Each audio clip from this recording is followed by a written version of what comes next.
here. That would be. There's definitely something. Yeah, if you back away, I mean. Look at that. It's dead solid right here.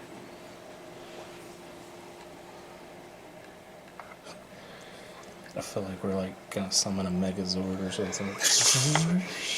Go Power Rangers! Sorry.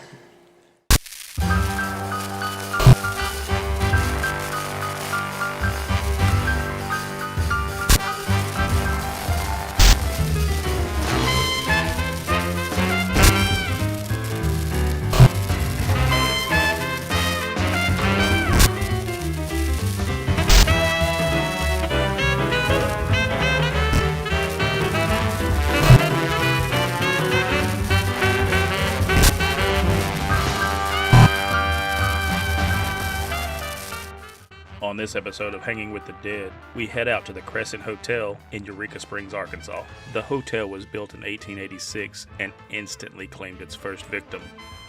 Michael the stonemason fell to his death during construction and is said to haunt room 218, which exists in the spot where he had actually fallen to his death. Shortly after this, the hotel opened and claimed at least 2 more victims. Braxton, a young boy who died in the hotel and has free roam of the entire hotel. And Theodora, a housekeeper who still cleans up after the guests and is said to haunt room 419. The hotel hit hard times, closed down, and eventually became a women's college. As the college, 1 more victim was claimed. She's now known as the Lady in the Mist, and she is seen on the balcony where she was either pushed or jumped. The college eventually closed down and changed hands a few times until it landed in the hands of the infamous Norman Baker, who will be the focus of our investigation tonight. Norman Baker bought the hotel in 1937 and turned it into a cancer hospital where he pushed his one-of-a-kind cure for cancer, which cured absolutely nothing. He essentially poisoned and murdered hundreds of victims with his fake cure during the time here. We head to Norman Baker's room, which will be our base of operations for the night and where we will be sleeping. We then start to plan out our night. So I guess we all 3 are going to have our own aspect of what we're going to do during this investigation. So something new I want to try is with the spirit box. I want to give it to one of you guys and stick you in a room off somewhere and let you wear headphones and listen to the spirit box. And either me or Shane or you or somebody ask questions and see if we can't get some kind of response that's the same as... It was under again. Was it? Was it jumping over to red again? It jumped over to yellow. Yeah. Nothing's on. There's nothing crazy here. There's nothing's on. Yeah. There's not actually any batteries in this. Yeah. So, the batteries are right there. And even still, ooh, I'll just smack it against the thing.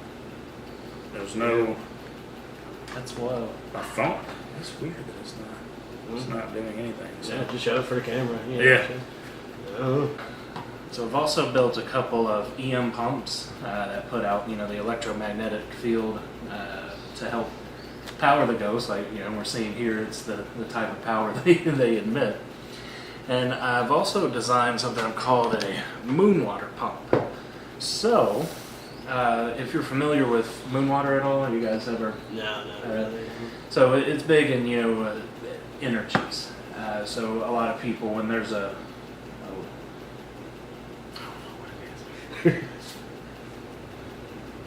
I wonder if his desk, because we are in his room, right? Yeah. I wonder if his desk was like right here. Or I figured probably over there. I mean, it kind of makes sense. People would come up the stairs and you'd be sitting right here. And I was like, hey, why are you people sitting around talking business where my desk is? Yeah, could very well be. Well, maybe.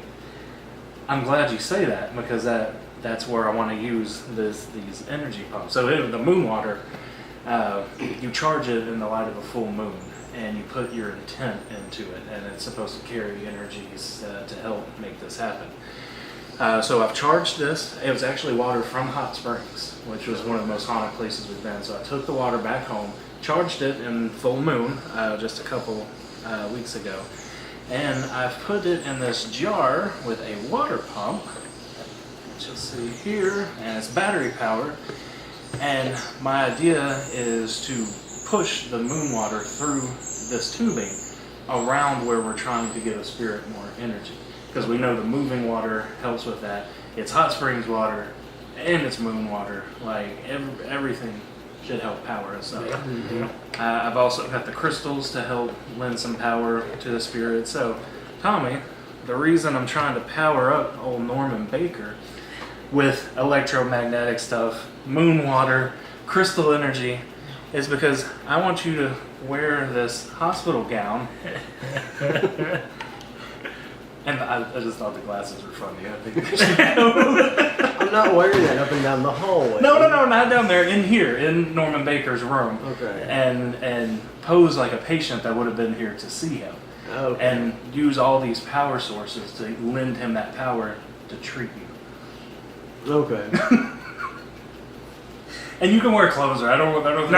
He has to be naked under there. No. Can I see Want to see that pale ass? You like the tape I added to him? I do.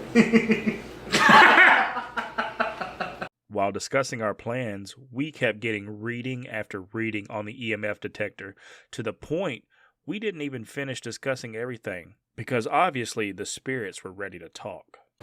That thing is freaking out. I kind of wonder, man, what's causing that? Because There's nothing here. And like the other one's sitting over here, and it's just doing nothing. Yeah.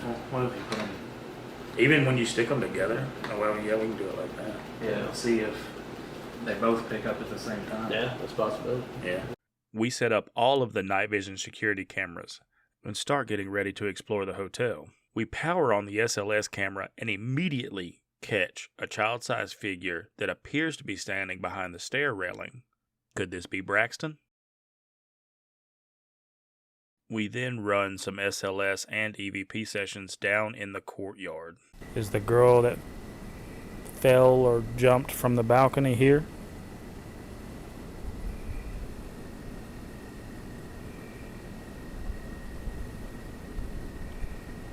Were you pregnant?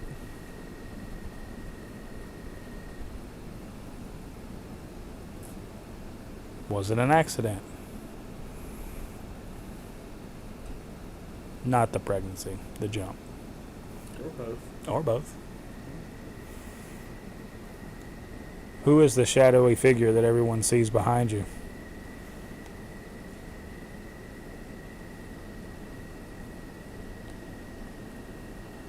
Is it your father?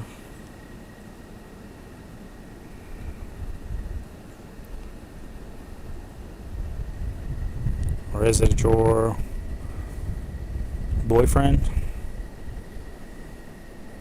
We catch an intelligent response here. We hear a female voice saying no. What do you hear? Or is it your boyfriend?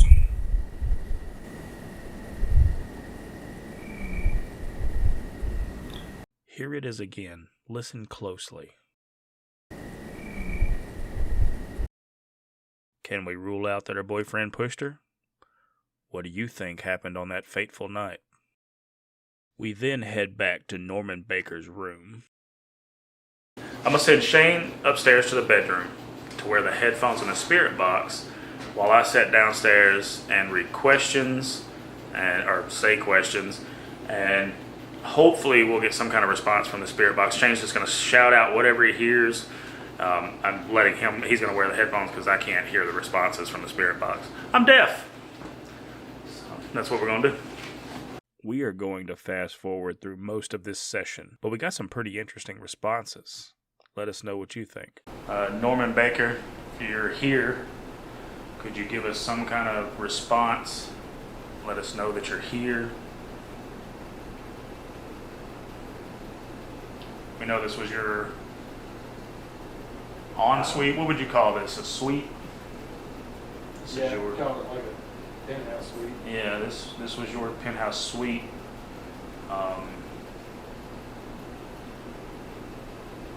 well, hell, I don't know where I was going with that question. Ignore that question. It's like a hot.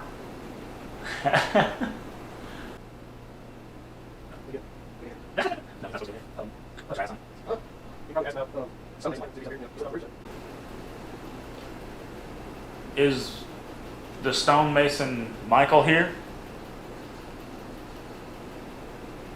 This was his mistress. Captain Michael? Captain Michael?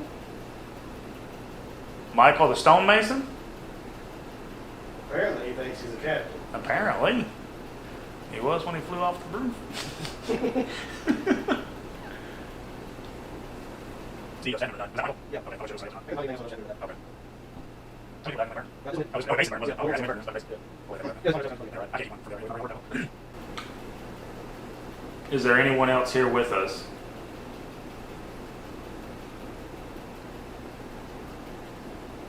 You can tell us your name. You can speak through the device, That Shane. whole sentence sounded like Spanish. Like a whole sentence. That's wild that you got a whole And sentence. then breathing. Oh, Lord. Hey, you know, he did have that Spanish radio station where he, Did he? you know, yeah, he, How's that thoughts? No. Yes, sir. Or is it okay? Yeah, right. Oh. I'm terrible at asking questions, apparently. Yeah, I mean, What all can you ask, right? yeah. We We're can gonna call. ask the same questions 1,000 times over, so. Yeah, right. We can Let me call. out. Oh, that was freaking creepy. Oh, shit. Man, I wish I got that on camera. You turned the camera off? No, I got it on. Yeah. Oh, no, I wish I got the thing saying it. Oh, yeah, that would be good. What did he say? Let me out? Yeah. Where are you trapped Someone said, at? Let me out. All the others have been male voices. Where are you at? Oh, I'm pretty sure got her again. I couldn't make out what she said. Head? Head? Bed? Maybe? Bed. Bed? Are you next to Shane? After wrapping up the Spirit Box session, we decide to head back up to Baker's room and try out Shane's powered patient experiment. After the most pristine sound test. Ghost! Ghost! Oh, Lord. We decide it's time to get started. Mr. Baker here.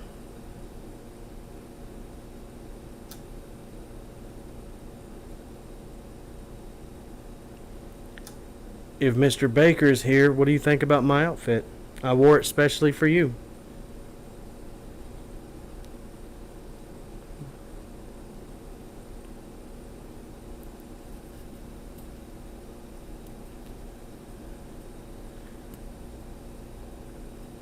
Do you think the cure for cancer was legit?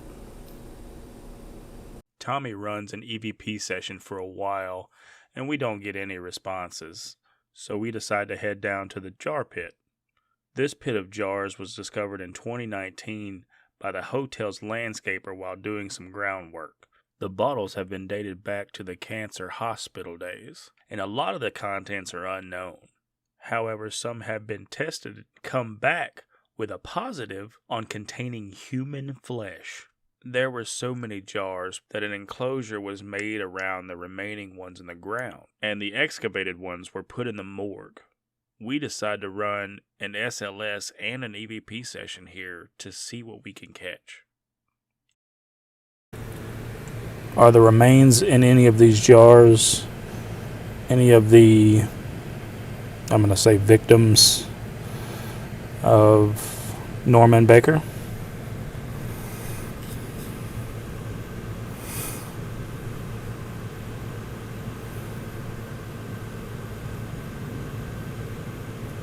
Could you tell us your name?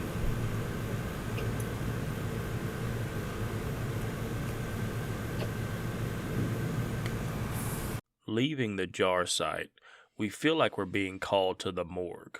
Originally, the morgue was used as a freezer for the very first hotel. Norman Baker decided it would be great for preserving bodies.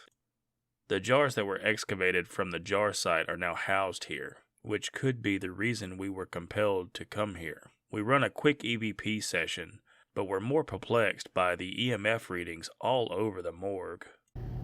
You know, were you here when the hotel was the hospital?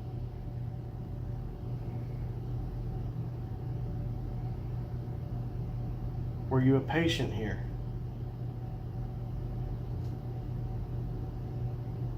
Did you spend time in the asylum?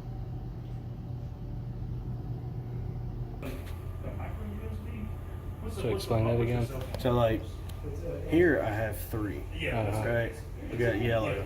But if I bring it up, the lights and stuff on. Like, Yeah. see, I'll get stuff here, And that's but then like down here. let's look at that drain again in there. Yeah. Constantly getting here. So, when I get Let's see. Man, that's wild. like nothing. So like pretty much just all under here. You think probably from just draining and people being stored in here? Maybe. It's just absorbed into the I ground. mean, we do have electrical outlets and stuff over top, so it's a possibility.